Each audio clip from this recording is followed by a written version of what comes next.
ರಕ್ಷಾಬಂಧನ ಸಹೋದರಿಯರ ಪ್ರೀತಿಯ ಹಬ್ಬ. ನಮಸ್ಕಾರ ಸ್ನೇಹಿತರೆ. ಒಂದು ಸಣ್ಣ ದಾರ, ಆದರೆ ಅದರೊಳಗೆ ಅಡಗಿರುವುದು ಅಪಾರವಾದ ಪ್ರೀತಿ, ಕಾಳಜಿ, ನಂಬಿಕೆ ಮತ್ತು ಬಾಂಧವ್ಯ. ಅದೇ ರಾಖಿ. ಸಹೋದರಿಯ ಕೈಯಿಂದ ಸಹೋದರನ ಕೈಗೆ ಕಟ್ಟುವ ಈ ಪುಟ್ಟ ರಾಖಿ ಅವರ ನಡುವಿನ ಸುಂದರ ಸಂಬಂಧವನ್ನು ನೆನಪಿಸುವ ಸಂಕೇತವಾಗಿದೆ. ಹಾಗಾದರೆ ರಕ್ಷಾಬಂಧನ ಎಂದರೇನು? ಈ ಹಬ್ಬವನ್ನು ಏಕೆ ಆಚರಿಸುತ್ತೇವೆ? ಇದರ ಹಿಂದಿರುವ ಮಹತ್ವವೇನು?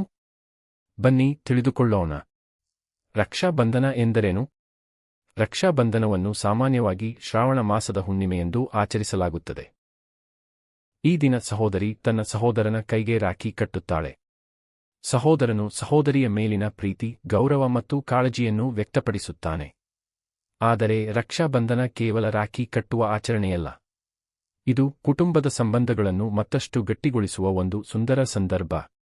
ಪುರಾಣದ ಪ್ರಸಿದ್ಧ ಕಥೆ. ರಕ್ಷಾಬಂಧನಕ್ಕೆ ಸಂಬಂಧಿಸಿದಂತೆ ಹಲವು ಪೌರಾಣಿಕ ಕಥೆಗಳು ಪ್ರಸಿದ್ಧವಾಗಿವೆ. ಅವುಗಳಲ್ಲಿ ಶ್ರೀಕೃಷ್ಣ ಮತ್ತು ದ್ರೌಪದಿಯ ಕಥೆ ಬಹಳ ಜನಪ್ರಿಯವಾಗಿದೆ. ಒಮ್ಮೆ ಶ್ರೀಕೃಷ್ಣನ ಕೈಗೆ ಗಾಯವಾದಾಗ ದ್ರೌಪದಿ ತನ್ನ ಬಟ್ಟೆಯ ತುಂಡನ್ನು ಹರಿದು ಅವರ ಕೈಗೆ ಕಟ್ಟಿದಳು ಎಂಬ ಕಥೆಯಿದೆ. ದ್ರೌಪದಿಯ ಈ ಕಾಳಜಿಯನ್ನು ಶ್ರೀಕೃಷ್ಣನು ಸಹೋದರಿಯ ಪ್ರೀತಿಯಂತೆ ಸ್ವೀಕರಿಸಿದನು. ನಂತರ ದ್ರೌಪದಿಗೆ ಕಷ್ಟ ಬಂದಾಗ ಕೃಷ್ಣನು ಅವಳಿಗೆ ಬೆಂಬಲವಾಗಿ ನಿಂತನು ಎಂಬುದು ಈ ಕಥೆಯ ಸಂದೇಶ. ಇದು ನಮಗೆ ಒಂದು ಮುಖ್ಯ ವಿಷಯವನ್ನು ಹೇಳುತ್ತದೆ. ನಿಜವಾದ ಸಂಬಂಧವೆಂದರೆ ಕೇವಲ ರಕ್ತದ ಸಂಬಂಧವಲ್ಲ, ಪರಸ್ಪರ ಕಾಳಜಿ ಮತ್ತು ನಂಬಿಕೆಯೇ ಅದರ ಮೂಲ. ರಾಖಿಯ ನಿಜವಾದ ಅರ್ಥ. ರಾಖಿ ಎಂದರೆ ಕೇವಲ ಕೈಗೆ ಕಟ್ಟುವ ದಾರವಲ್ಲ. ಅದು ಒಂದು ಭರವಸೆ. ನಾನು ನಿನ್ನ ಜೊತೆಯಲ್ಲಿದ್ದೇನೆ, ನಿನಗೆ ಕಷ್ಟ ಬಂದಾಗ ನಿನ್ನನ್ನು ಬೆಂಬಲಿಸುತ್ತೇನೆ ಎಂಬ ಭಾವನೆಯನ್ನು ವ್ಯಕ್ತಪಡಿಸುವ ಸಂಕೇತ. ಆದರೆ ಈ ಜವಾಬ್ದಾರಿ ಸಹೋದರನಿಗಷ್ಟೇ ಅಲ್ಲ. ಸಹೋದರಿಯೂ ಸಹ ತನ್ನ ಸಹೋದರನ ಸಂತೋಷ ಮತ್ತು ಒಳಿತಿಗಾಗಿ ಕಾಳಜಿ ವಹಿಸುತ್ತಾಳೆ. ಹೀಗಾಗಿ ರಕ್ಷಾಬಂಧನವು ಪರಸ್ಪರ ಪ್ರೀತಿ, ಗೌರವ ಮತ್ತು ಬೆಂಬಲದ ಹಬ್ಬ. ಇಂದಿನ ಕಾಲದಲ್ಲಿ ಇಂದಿನ ದಿನಗಳಲ್ಲಿ ಅನೇಕ ಸಹೋದರಿಯರು ಬೇರೆ ಬೇರೆ ನಗರಗಳಲ್ಲಿ ಅಥವಾ ದೇಶಗಳಲ್ಲಿ ವಾಸಿಸುತ್ತಿದ್ದಾರೆ. ಆದರೂ ಒಂದು ರಾಖಿ, ಒಂದು ಫೋನ್ ಕರೆ ಅಥವಾ ಒಂದು ವಿಡಿಯೋ ಕಾಲ್ ಕೂಡ ಅವರ ನಡುವಿನ ಪ್ರೀತಿಯನ್ನು ನೆನಪಿಸುತ್ತದೆ.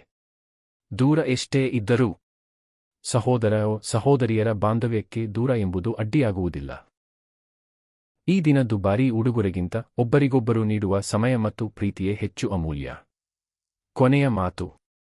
ರಕ್ಷಾಬಂಧನ ನಮಗೆ ಒಂದು ಸುಂದರ ಸಂದೇಶವನ್ನು ನೀಡುತ್ತದೆ. ಸಂಬಂಧಗಳನ್ನು ಕಾಪಾಡಿಕೊಳ್ಳಿ, ಪ್ರೀತಿಯನ್ನು ಹಂಚಿಕೊಳ್ಳಿ ಮತ್ತು ಕುಟುಂಬದವರ ಜೊತೆ ಸದಾ ಬೆಂಬಲವಾಗಿ ನಿಲ್ಲಿ.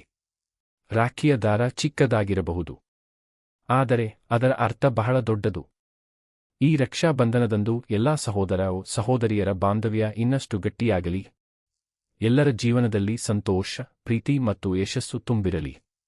ನಿಮಗೂ ನಿಮ್ಮ ಕುಟುಂಬದವರಿಗೂ ರಕ್ಷಾಬಂಧನದ ಹಾರ್ದಿಕ ಶುಭಾಶಯಗಳು.